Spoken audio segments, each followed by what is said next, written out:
So this is a video on how to do the programming. Basically, you'll see that there's this arrow here, and each of these is a different setting. All you got to do is, if occasionally the arrow gets off, but make sure that arrow points to auto manual. Once you do that by twisting this, by the way, you just rotate it. So make sure the arrow gets to auto manual and push the button, and if you push it, it'll ask you like, how many minutes do you want to turn it on for? I almost always go for about 15, maybe 20 minutes if it's a hotter day, or if it's been a while since I've watered it, maybe 25 at the very most. And then you push it, and that will turn it on. You'll kind of hear it click, and you'll see some of the hoses kind of jiggle and shake, and you could kind of tell if it's running. You'll hear it. Now, based on which one is running, you gotta, you can see they're all in the closed position except for this one. So this one is running right now. It's the kind of that middle one, and let's see where it's going. So that middle one right now comes over here.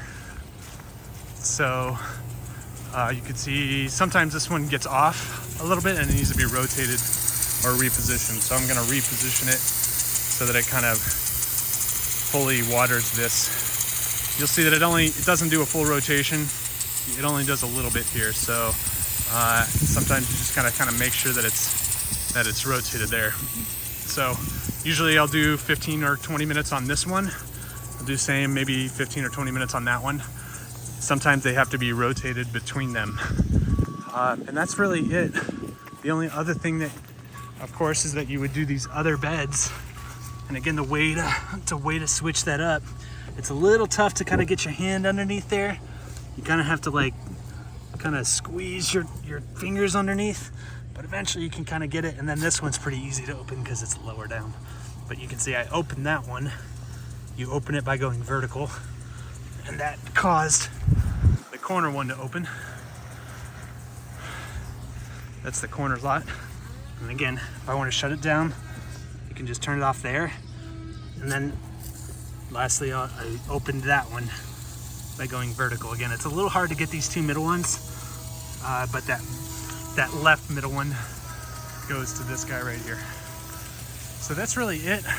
I would go about 15 minutes for each of the three zones. The trick being that one of those actually is kind of split. So it ends up really being kind of 4 zones, but you have to kind of switch this one up. Usually I try to water all 4. Really maybe every other day is maybe okay. You don't have to do it every day. If you want it, if it's hot, you might want to do it every day, but you don't have to. You can do the same for these over here.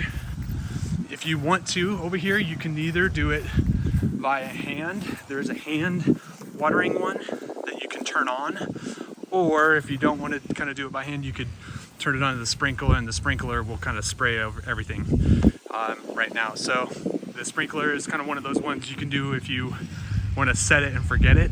And that is the beauty of these timers, is that you can trust them to go off on their own, and you don't have to be here the whole time. So, for this particular one, it's set to go for another 17 minutes, and it'll turn off all by itself. But if you want to stick around and then switch it up to water the other ones, you can, but you can also leave if you want to.